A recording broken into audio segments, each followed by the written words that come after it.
número 126. Queria convidar ela a ficar em pé, para a gente poder fazer essa leitura.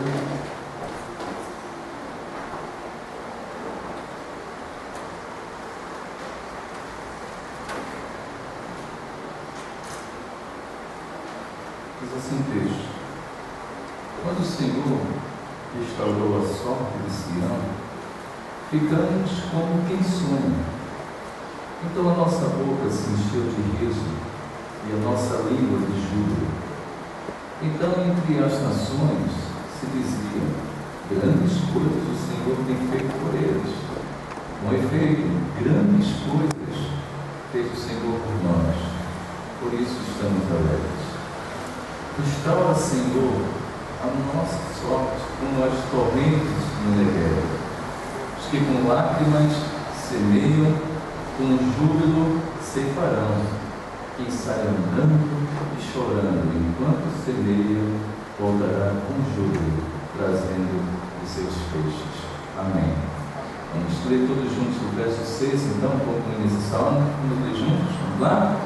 Quem sai andando, chorando, enquanto semeia, voltará com júbilo, trazendo os seus feixes. Vamos orar ao Senhor.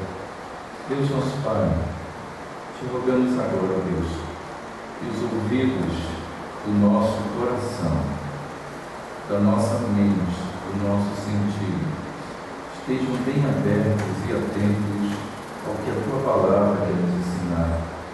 Não permite, Senhor, que sejamos levados agora a pensar em outras situações da vida, porque nós queremos, ó Deus, pegar essas situações que talvez estejam nos preocupando, colocar agora diante do Teu altar, para que a Tua palavra possa ser alimento e abastecimento para a nossa alma, a fim de que a gente possa encarar essas tantas realidades dessa semana que cada um de nós terá de maneira vitoriosa e pelo nome de Jesus.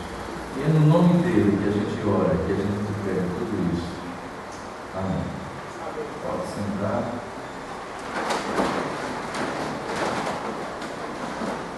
Eu perguntava durante esse mês de abril, trazemos algumas meditações de salmos.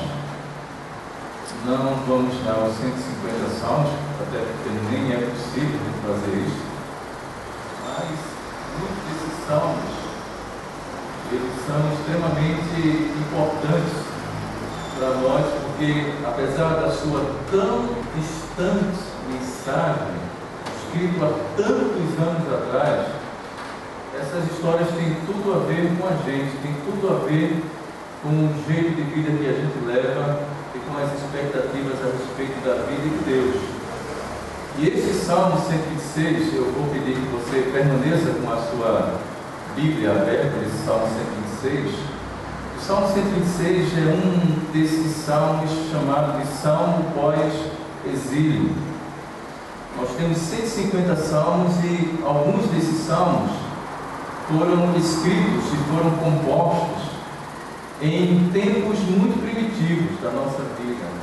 Há salmos, por exemplo, que começam com Moisés escrevendo. E alguns desses salmos foram deflagrados ou foram escritos a partir de Davi. E quando, por exemplo, Salomão construiu o templo para adoração, muitos dos salmos que foram compostos naquele momento eram chamados de salmos dos cânticos do templo, dos filhos de Coré e Asaf, que alimentavam as liturgias e os momentos de oração naquele tempo. E quando o povo de Israel, mais precisamente o rei de Judá, esse reino de Israel, em determinado momento, ele foi dividido em 12 partes, em 12 tribos, e 10 tribos ficaram ao norte e 2 tribos ficaram ao sul, com a capital de Jerusalém. A gente lê os profetas, percebe que todos os profetas tiveram ministérios proféticos, isso é, de declaração da voz de Deus, entre essas 10 tribos e entre essas duas tribos, ou entre o reino do norte e o reino do sul. E alguns desses profetas, eles profetizaram para as 10 tribos do reino do norte.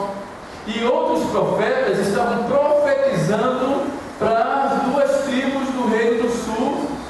E esses profetas diziam o seguinte: se convertam, se arrependam, mudem de vida. Se vocês não mudarem do jeito que vocês estão andando, vocês vão sofrer a consequência da escolha do que vocês estão fazendo. Vocês vão ser levados cativos, e aí é melhor aprender no amor do que aprender na dor. Mas eles não ouviram, eles fizeram ouvido de mercador, e muitos desses profetas, inclusive alguns tiveram ministérios num determinado reino, outros em outros reinos, mas alguns profetas profetizaram para ambos os reinos. O ministério era duplo, mandando o recado de Deus para esse povo. E aí acabou que esse reino de Israel foi levado cativo por não ouvirem a voz de Deus pela boca dos profetas, e Deus se utilizou de um rei chamado Nabucodonosor, que no determinado momento da história sitiou Jerusalém, conquistou Jerusalém, arrasou Jerusalém e levou todo o povo de Israel para a Babilônia. Inclusive, Jeremias profetiza no seu livro esse período de cativeiro, e exatamente foi nesse período difícil da vida do povo de Deus que esse salmo, após esse momento, esse salmo foi composto. Mas temos uns salmos dentro desse período. O Salmo 137 é um desses salmos escritos exatamente quando o povo estava no olho do furacão, quando o povo estava vivendo o pior momento da vida deles, era desgraça para tudo que é lado. O Salmo 137 foi composto, que é um salmo melancólico, é um salmo meio triste, quando inclusive o povo, eles diziam assim, os babilônios diziam: vão, cantem agora ao Deus de vocês, vocês não adoravam, vocês não cantavam, vocês não se estressavam com o Deus de vocês, cantem agora aqui, eu quero ver o que vocês vão cantar. E aí o salmista diz: como é que a gente vai cantar ao Senhor estando em terra estranha? Eu não quero cantar aqui porque o momento que eu estou passando é um momento de tristeza. Mas eles oram pedindo que Deus recuperasse, renovasse, os levasse de volta para Jerusalém. E aí chega esse Salmo 126, que é um salmo após o período do cativeiro. Os 3 primeiros versos desse salmo, que está aí na sua Bíblia aberta, eles nos falam, eles nos dão uma notícia da libertação. E quando eles receberam a notícia da libertação da Babilônia, o texto diz que eles responderam a esta notícia com alegria e com júbilo. Isaías, inclusive, se você tiver a oportunidade alguma vez de ler Isaías, você vai descobrir que Isaías havia profetizado, havia já predito que Deus levantaria um rei chamado Ciro, que veio ser levantado 100 anos depois da profecia, para exatamente libertar Israel do seu cativeiro. Inclusive, se você ler qualquer dia desse, você vai ver que Isaías diz assim: assim diz o Senhor ao seu ungido, a Ciro, a quem tomo pela mão direita. Veja só, Deus pegou o ímpio para libertar o povo dele, e diz: eu pego você, Ciro, tomo pela mão direita, para abater as nações ante a sua face, e para descingir os lombos dos reis, e para abrir diante dele as portas que não mais se fecharão. E aí, de repente, de uma hora para outra, esse rei assina a libertação. E quando ele assinou a libertação do povo de Israel, não houve nenhum tipo de construção política, não houve nenhum tipo de constrangimento, não houve nenhum tipo de arrumadinho de troca. Olha, vocês vão ser libertos, em troca vocês vão dar determinada coisa. Não houve uma negociação entre nações, mas simplesmente ele assinou. E num determinado dia o povo estava preso, e no outro dia esse povo estava liberto. É por isso que eles dizem aí, então a nossa boca se encheu de riso e a nossa língua de júbilo. Então entre as nações se dizia: grandes coisas fez o Senhor por eles. E com efeito, grandes coisas fez o Senhor por nós, por isso estamos alegres. Mas se você olhar na sua Bíblia, no verso 4, veja aí na sua Bíblia, começa uma outra construção dentro do mesmo texto. Inclusive o tempo verbal do texto muda, porque muda também o tempo histórico. Diz lá: restaura, Senhor, a nossa sorte, como as torrentes no Negueb. Os que com lágrimas semeiam, com júbilo ceifarão. E o verso 6 termina: quem sai andando e chorando, enquanto semeia, voltará com júbilo, trazendo os seus feixes. Então perceba, num determinado momento, o Salmo celebra a vida, celebra a alegria da libertação, celebra o regozijo da libertação, mas no outro momento, o Salmo pede por restauração que ainda está por vir, visto que num determinado momento havia uma festa, eles estavam celebrando o susto da graça de Deus, mas agora eles precisavam reconstruir a vida deles. Sendo assim, irmãos, que mensagem espiritual esse salmo ele tem para nos transmitir há mais de 4.000 anos depois desse evento? O que é que isso tem a ver com a minha vida e com a sua vida? Isso talvez seja a sua pergunta hoje. E a primeira coisa que eu gostaria de transmitir para você, como mensagem espiritual desse Salmo 126, é que no tempo do cativeiro, quando a gente experimenta a libertação de Deus na vida da gente, quando nós vamos caminhando ainda sem rumo, vamos caminhando nessa vida sem finalidade, sem esperança, sem horizonte, sem perspectiva, a vida muitas vezes se tornou inimiga da gente, a vida na verdade muitas vezes se tornou até madrasta da gente, e a gente não espera nada de bom dessa vida, mas de repente, num determinado momento da história da gente, nós somos subitamente invadidos por uma graça libertadora, e ela gera na gente um sentido de irrealidade ou de irrealidade. Ficamos como quem sonha. É quando você não está acreditando no que está acontecendo com você. Você se apalpa, você se pega. Será que isso realmente está acontecendo comigo?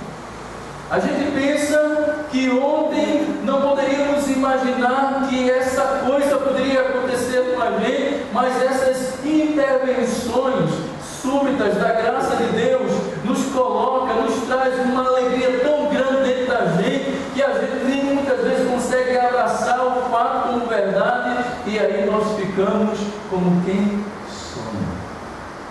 A segunda realidade espiritual a respeito da vida da gente é que nesse momento que nós somos alcançados pela graça de Deus, que Deus nos resgata das trevas, que Deus restaura a gente, que Deus, a gente estava esquecido, abandonado, jogado, quando de repente Deus vai lá, de alguma forma, sem a gente saber como é que aconteceu, a gente só sabe que foi assim, que a gente chegou, foi atingido, Deus nos levantou, Deus nos restaurou, Deus nos alcançou, e aí a alegria se torna a senhora da nossa face.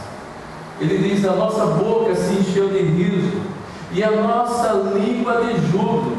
Sabe quando você não consegue mais se controlar? Quando o sorriso se fixa no rosto da gente, ele se torna quase que inescondível. O nosso rosto muda, visto que a alegria domina tudo, e as pessoas muitas vezes nem entendem como você mudou subitamente da lamúria para a alegria. E a gratidão surge e se expressa pelo júbilo, a sua boca exalta, e as pessoas que viram você num tempo extremamente angustiado, que presenciaram a nossa aflição, que viram o nosso estado, e que não tinham esperança quanto à nossa recuperação, quanto à nossa restauração na vida, eles não têm como negar que há em nós as evidências claras que a mão de Deus se manifestou a nosso favor.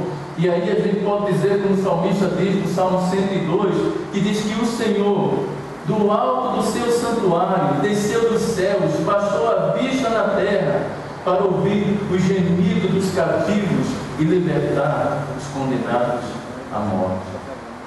Quando isso acontece, entre as nações se diz: grandes coisas fez o Senhor por eles. E aí se pode ver a manifestação de Deus em favor daquele a quem Deus quer se manifestar da maneira dele, na hora dele, do jeito dele. A terceira coisa que eu destaco para vocês é que nós recebemos essa bênção de Deus e nos damos conta que nos tornamos filhos de uma graça assustadora. Não só se dizia entre as nações, grandes coisas o Senhor tem feito por eles, como também se dizia com efeito, grandes coisas o Senhor fez por nós, por isso nós estamos alegres. Porque não tem como reprimir a gratidão, visto que nós fomos visitados em algum momento da nossa vida pelo susto da graça de Deus. Nós ficamos perplexos pela manifestação da bondade de Deus, de modo a compreender que esta bondade, apesar de não sonhar com ela de algum modo sonhava com a gente. E essa construção que eu acabei de fazer nesses 3 pontos é a primeira coisa que eu quero dizer para vocês hoje. Algo construído para a vida. Mas aí eu quero ir para a segunda parte, a parte já do meio dessa reflexão para o final. Viu, Solange? E após a libertação do cativeiro, após a alegria da libertação, eles começaram a mergulhar, irmãos, na percepção que o trabalho de reconstrução da vida estava apenas começando. É por isso que no verso 1 ao verso 3, a gente percebe que a sorte daquelas pessoas estava restaurada e não dava para controlar o riso. Até os inimigos diziam que Deus fez alguma coisa por eles. Só que esse tempo da alegria, só que esse tempo da festa, só que esse tempo do júbilo, só que esse tempo do riso, só que esse tempo do pula-pula não dura para sempre. Porque ninguém fica liberto de alguma coisa para viver apenas olhando para o passado. É como a gente se converte, Deus faz alguma coisa na vida da gente e você vai ficar apenas olhando: eita, há 5 anos Deus fez a minha conversão. Há 10 anos Deus transformou a minha vida. Há 15 anos Deus fez não sei o que comigo. Há 20 anos, quando eu estava não sei aonde, não sei com o que, Deus fez algo na minha vida e aí acabou-se. Na verdade, toda a libertação, ela exige da gente um olhar para frente. Quando a gente é liberto, a gente precisa pegar os nossos olhos e pensar o seguinte: e agora, como é que vai ser? Irmã, eu dei um exemplo aqui, para vocês não entenderem o que eu estou falando, dizendo aqui: vem uma pessoa, pastor que prega, faz o apelo, o indivíduo se emociona, chora. Eu digo: você quer receber Jesus? Vem aqui na frente. Aí o cara sai do campo, vem aqui à frente, a gente recebe, ora pela pessoa. Vai lá o pessoal conversar com ele, pegar endereço, não sei onde é que você mora, não sei o que, papapá, vamos fazer o discipulado, aquela coisa toda. Mas, quando ele sai ali de trás, as janelas da igreja estão fechadas, as luzes estão apagadas, a porta está trancada, e o indivíduo precisa voltar para casa. Sendo que na casa dele ninguém conhece Jesus, o pessoal nem de crente gosta, nem de crente. Aí o indivíduo vai, chega em casa desconfiado, aí ele começa a perceber o que aconteceu com ele, e ele vai tendo a vida dele transformada e tal. E alguém na casa dele diz o seguinte: rapaz, está tudo em festa. Não tem onde tu soltar cada palavrão, para não soltar um palavrão. Porque o cara, muitas vezes, quando se converte, a primeira coisa que ele faz é ir numa loja comprar roupa de crente. Sabia disso? Muitas vezes. Aí ele diz: vou lá comprar uma roupa de crente, que essas roupas que eu tenho não combinam. Compra roupa de crente, começa a escutar como é que o crente fala. Porque tem gente que se converte, não tem mais bom dia, tudo é a paz do Senhor, nem bom dia pode dizer mais. E o cara fica nessa neurose.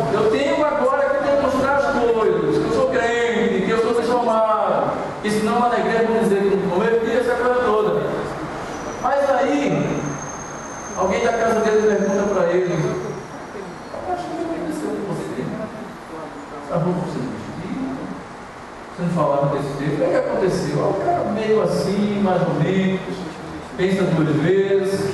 Aí diz, não, eu fui na igreja e agora eu sou crente. Aí todo mundo, não.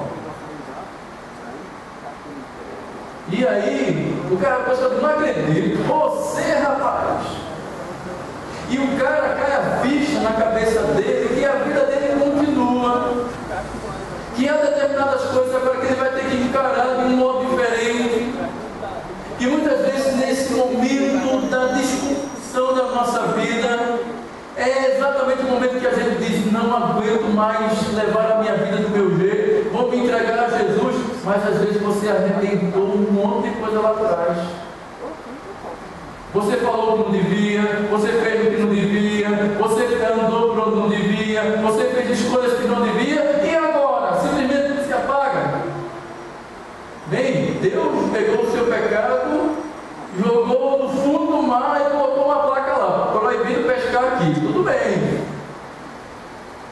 Mas as pessoas que você fez alguma coisa, não se converteram com você. As loucuras da sua vida ainda estão com as marcas lá deixadas no caminho para trás, e você vem pensando, e agora? Como é que eu vou fazer? E é exatamente isso que esse pessoal experimentou. Exatamente, a gente, tudo bem, nós vamos libertos, nos botaram de volta para casa, mas e agora? O que é que nós vamos fazer da vida? O que será do nosso caminho? E aí ele apresenta, o Salmo apresenta 3 afirmações sobre o trabalho de reconstrução. A primeira afirmação dela está no verso 4, que diz aí assim: restaura, Senhor, a nossa sorte, como as torrentes do Negev. E ele vai dizer o seguinte com essa expressão: olha, a nossa vida ficou como um deserto, ficou seca. E do ponto de vista histórico desse salmo aqui, Jerusalém, irmãos, quando os babilônios pegou o povo e tirou e levou para a Babilônia, eles arrasaram com Jerusalém. Jerusalém não tinha mais nada. Era cinza, pó, sequidão, nada vezes nada. As casas viraram pó, os pomares que eles cultivaram por tanto tempo tinham virado cinza. E aí a alegria da libertação da Babilônia agora dava lugar a uma realidade extremamente difícil. Saíram de lá alegres, pulando, estamos livres, glória a Deus, foi ótimo, passaram pela Mesopotâmia, numa alegria só, e quando eles sobem o Monte das Oliveiras, porque para chegar em Jerusalém tinha que passar pelo Monte das Oliveiras, quando eles chegam lá em cima, eles olham para Jerusalém e dizem, meu Deus, o que aconteceu? Eles pensaram, estamos libertos, mas estamos acabados. E numa linguagem que me permitam dizer, estamos libertos, mas estamos ferrados. Deus restaurou, mas e agora? Só tinha uma coisa a fazer. É pedir a Deus. É pedir a Deus para recomeçar a vida. E que Deus pudesse dar para eles, pudesse promover para eles, pudesse expressar para eles os meios para reconstruir.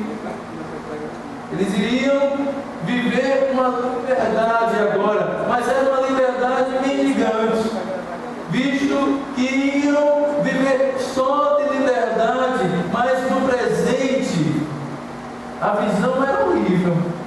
E se o presente era desse jeito, como é que a gente vai sonhar com o futuro? Por isso que no verso 5 eles vão dizer que esse trabalho agora seria extremamente penoso, geraria choro. E ainda no verso 6 diz que se trata de um caminho que a gente vai andando e chorando enquanto semeia. A gente experimenta a graça de Deus que nos liberta e o coração da gente respira aliviado, a gente vive no ânimo da alegria da experiência por um determinado tempo, mas depois a consciência precisa ser reconstruída. A gente continua movido pela gratidão da liberdade, mas nós temos que encarar os fatos da reconstrução. A vida ficou um deserto. E eu digo para vocês, irmãos, nesses momentos, transformar o deserto no jardim não é fácil. Isso pode gerar muitas vezes na caminhada da nossa existência nesse mundo choro. E enquanto muitas vezes a gente vai chorando, as sementes elas vão caindo pelo caminho. Esse caminho muitas vezes é um caminho árido. Para muita gente a libertação também significa paralisação. Tem assim, resolvi meu problema, estou com um grande problema, me libertei dele, mas não sai do canto. Para, fica estático, vira uma múmia. O indivíduo não tem mais força para fazer nada, ele não sonha mais com nada, ele não quer mais nada, ele diz, a minha vida acabou e eu vou ficar aqui desse jeito. Mas a liberdade, irmão, só se constrói como tal, se ela construir coisa dentro de cada um de nós. E o Salmo nos dá algumas recomendações para quem está vivendo esse momento. A primeira delas é: não fique parado no caminho. Não fique olhando a sua libertação e dizendo o seguinte: bem, vou ficar do jeito que eu estou e está ótimo. Resolvi meu problema, não fique parado. A segunda coisa, veja o desafio da reconstrução da vida na perspectiva que Deus dá ao deserto do Negueb. Porque, se você não sabe, esse deserto do Negueb é um deserto diferente do deserto do Saara. O deserto do Saara é um deserto com muita areia, com as dunas enormes, mas o deserto do Negueb é um deserto que tem muita pedra, muito seco, muito deserto em termos de pedra. E aí, uma vez por ano, todo ano nesse deserto acontece um milagre. Todo ano. Lá é muito deserto, muita pedra, pouca areia, sertão. E aí, num determinado momento, quando chove, ali fazem com que o Negueb se transforme num lugar perigoso. E é interessante, porque eu pesquisando sobre o Negueb, eu descobri que no caminho, dentro do deserto, tem umas placas. E as placas dizem assim: cuidado com a inundação. Aí eu disse: o cara está andando no deserto, seco, sertão bravo, pedra para tudo que é lado, e tem uma placa: cuidado com a inundação. Que inundação?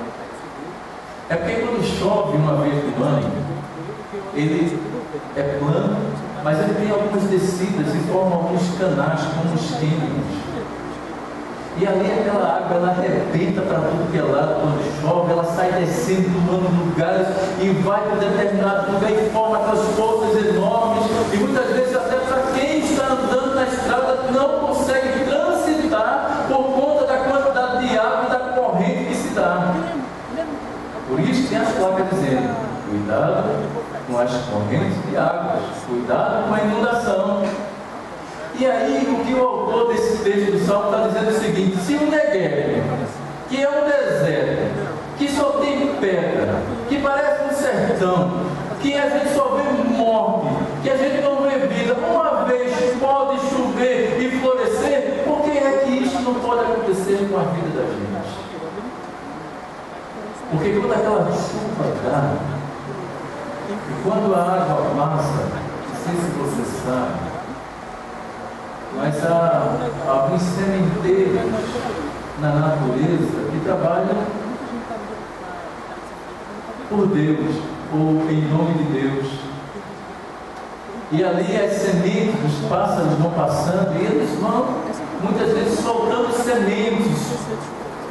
Conscientemente eu não sei como é que é esse negócio, mas eles vão soltando, e de repente, num determinado dia, você vê tudo deserto. Mas quando a água bate e seca novamente, sabe o que acontece no deserto? Ele floresce.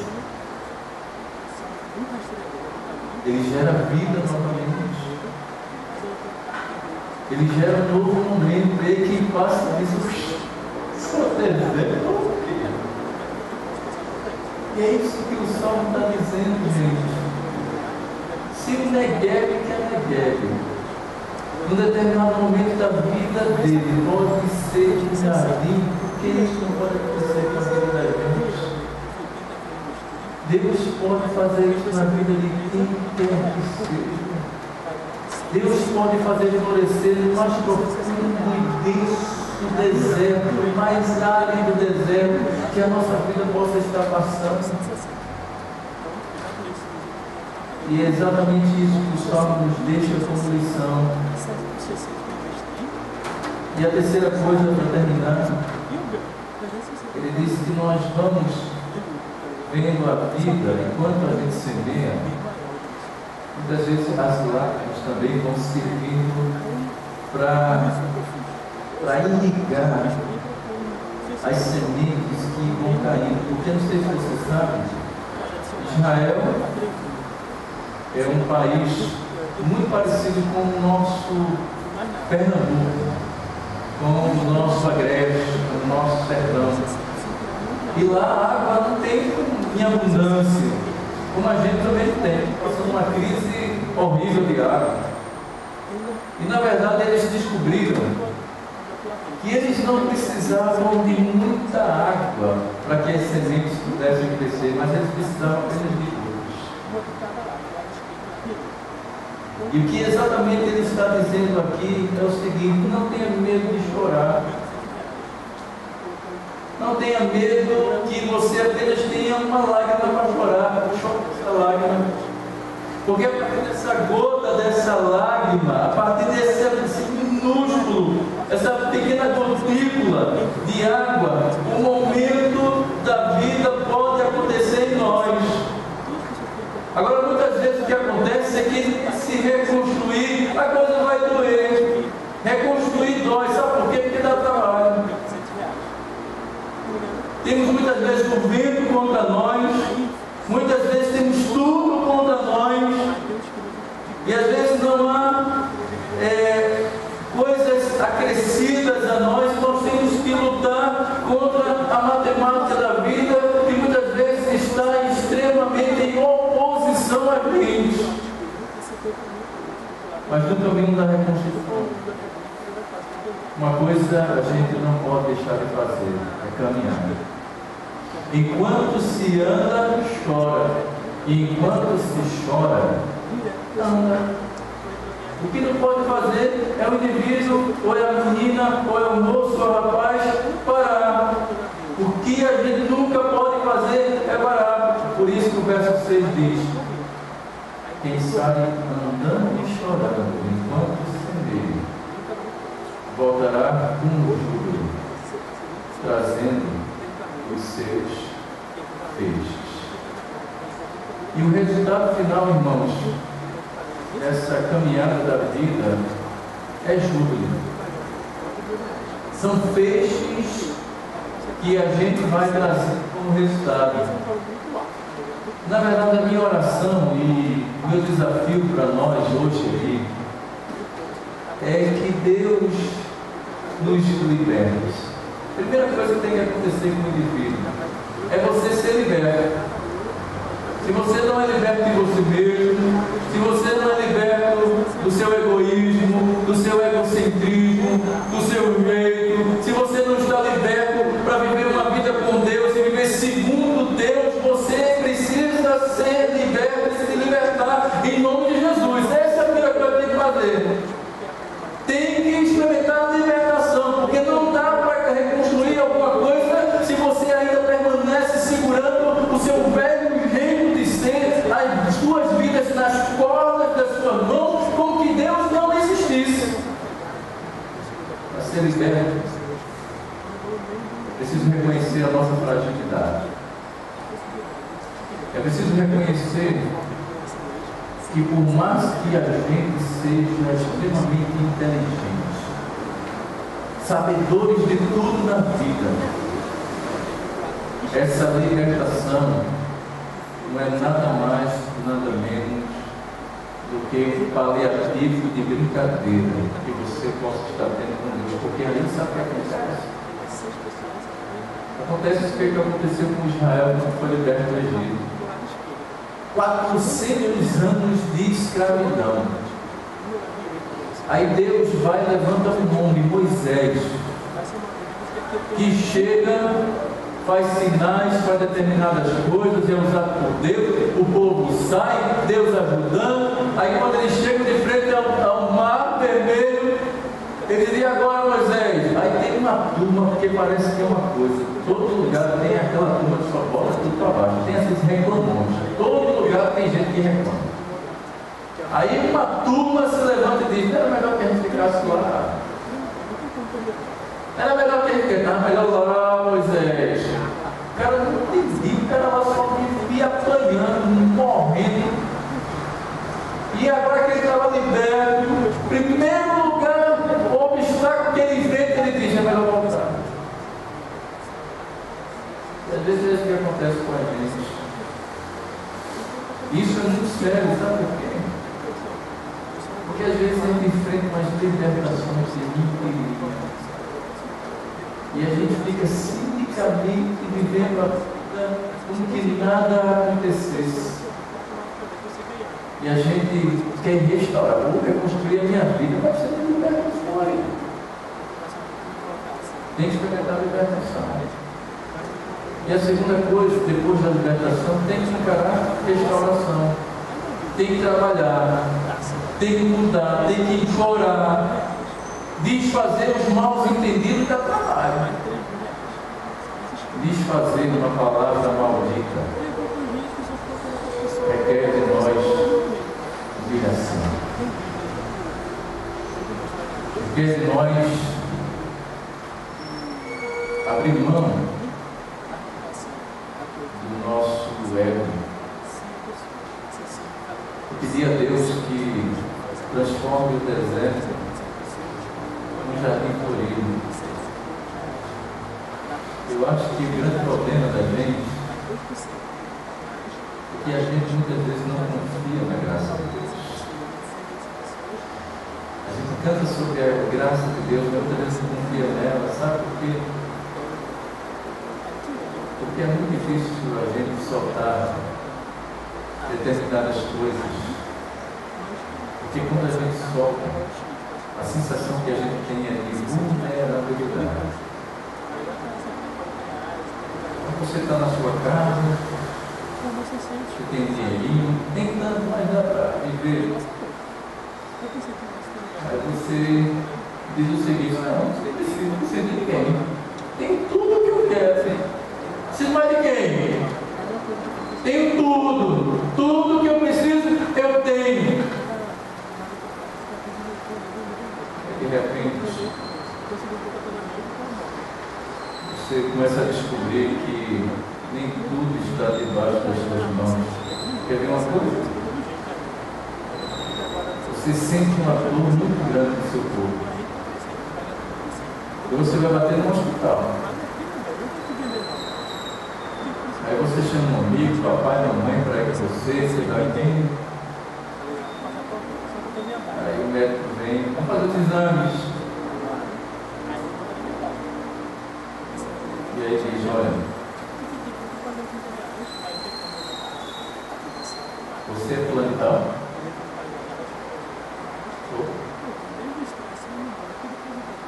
Tem algumas notícias não tão boas para dar para você. Você está doente aqui, você só tem 3 meses de vida.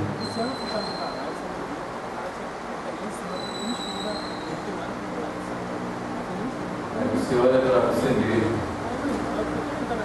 e diz: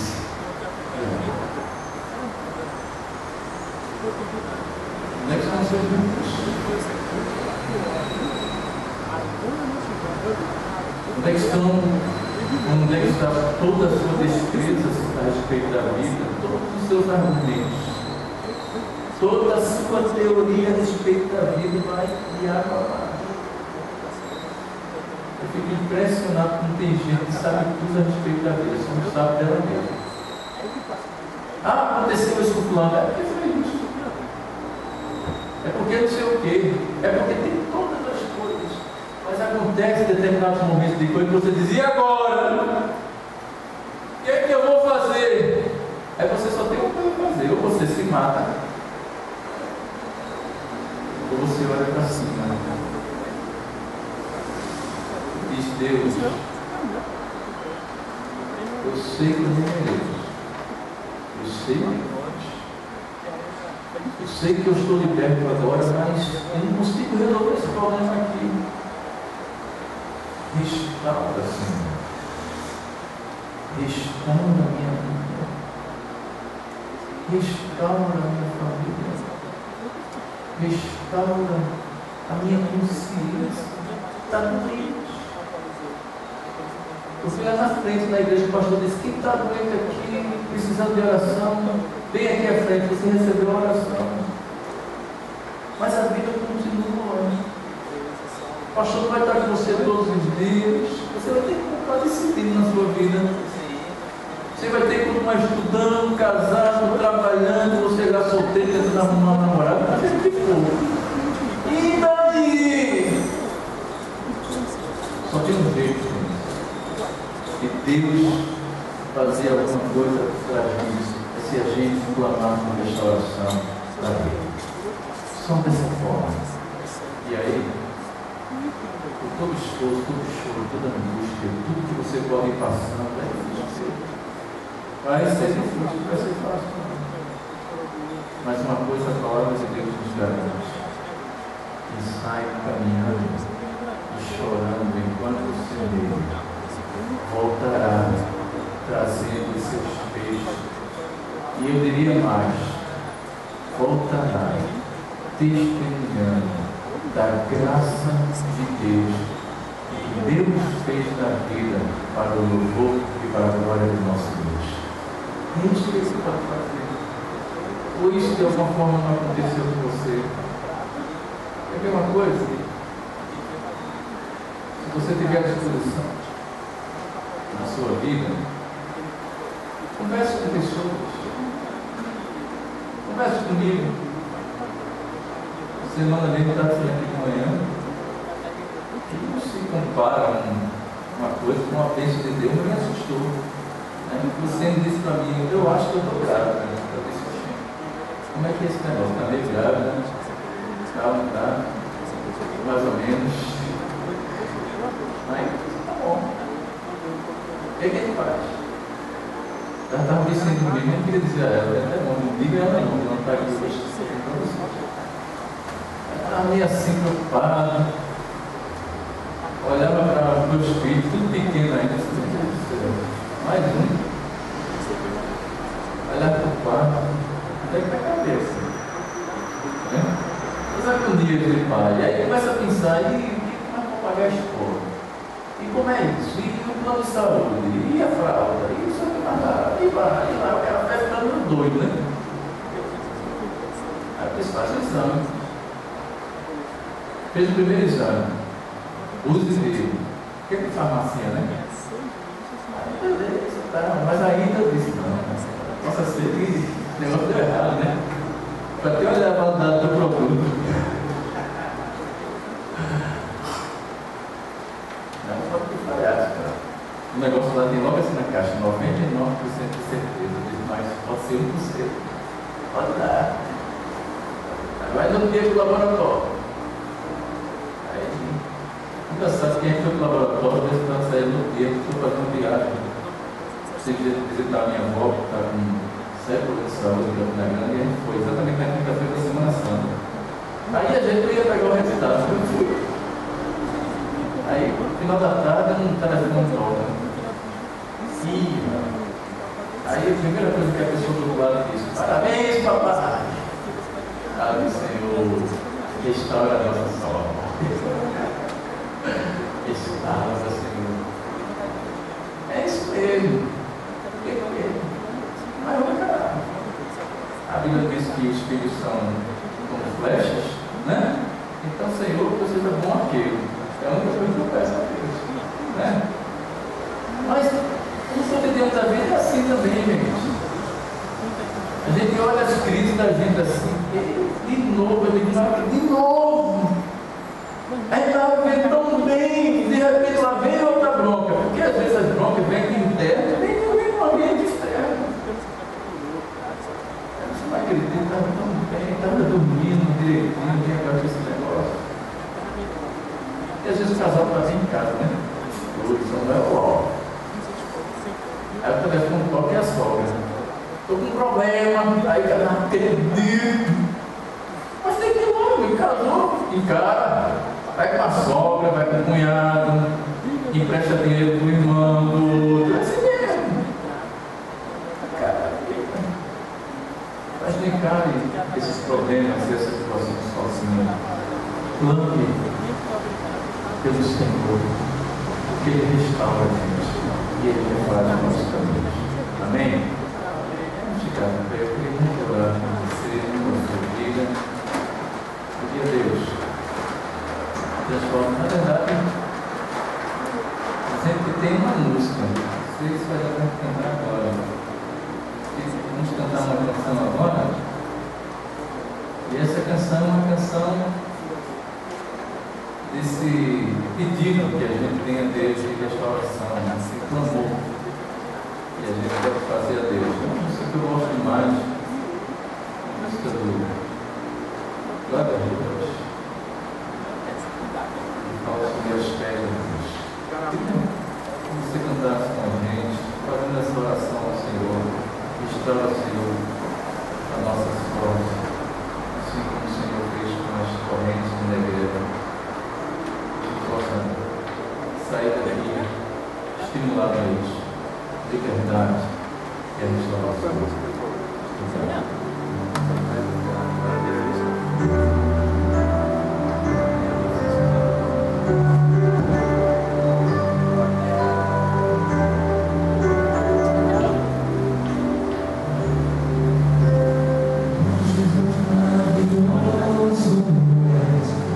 Inspiração a prosseguir, e mesmo quando tudo não vai bem, eu continuo olhando para ti. Eu sei que tu tens o melhor para mim. Há um segredo no teu coração. Ó, dá-me forças para continuar, guardando a promessa em oração. Firme, ó Deus, está o meu coração, firme nas promessas do Senhor. Eu continuo olhando para ti, e assim eu sei que posso prosseguir. E mesmo quando eu chorar, as minhas lágrimas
dia libertos pelo teu sangue.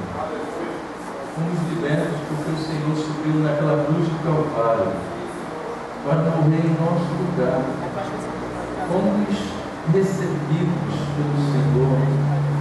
Muitas vezes ficamos até assustados por essa graça tão maravilhosa, tão imensurável que nós acolhemos no coração. Mas às vezes, ó Deus, na caminhada da vida, nós percebemos que nós não conseguimos ficar alegres o tempo todo. E olhamos para a nossa vida e percebemos que muita coisa ainda precisa ser feita e restaurada, mas nós não temos forças em nós. Nós olhamos ao nosso redor e percebemos um cenário extremamente difícil. Olhamos ao nosso redor assim como os judeus olharam Jerusalém, olharam e disseram: e agora? O que é que vai ser? Então, Senhor, nesse momento de tristeza e de desespero, nós queremos olhar para o alto e dizer: restaura, Senhor, a nossa sorte. Restaura, Senhor, a nossa vida. Restaura, Senhor, a nossa casa. Restaura, Senhor, os nossos relacionamentos.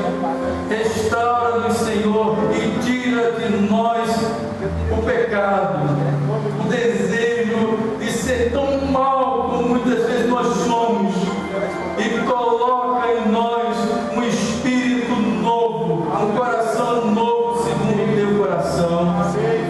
Senhor, mesmo que esses momentos de restauração custem dor, nós sabemos que as nossas lágrimas poderão ser um alimento reconstrutor da vida, porque o Senhor nos promete que mesmo que a gente chore, e mesmo que doa em nós esta reconstrução, nós sabemos que no momento do Senhor nós vamos nos encontrar novamente com alegria, nós vamos nos encontrar com júbilo, e aí a gente não vai ter como conter isso, porque na verdade a tua graça novamente se manifesta.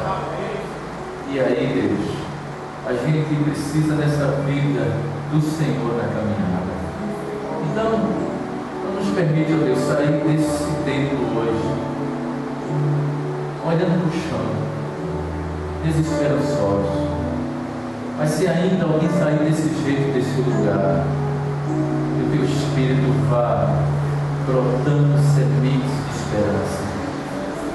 E aí, ó Deus, no tempo certo, iremos ver o susto da tua graça surgir, e aí vamos ficar com quem sonha. Então faz isso, Senhor, na vida de todos nós nesse lugar. É o que oramos, em nome de Jesus. Amém.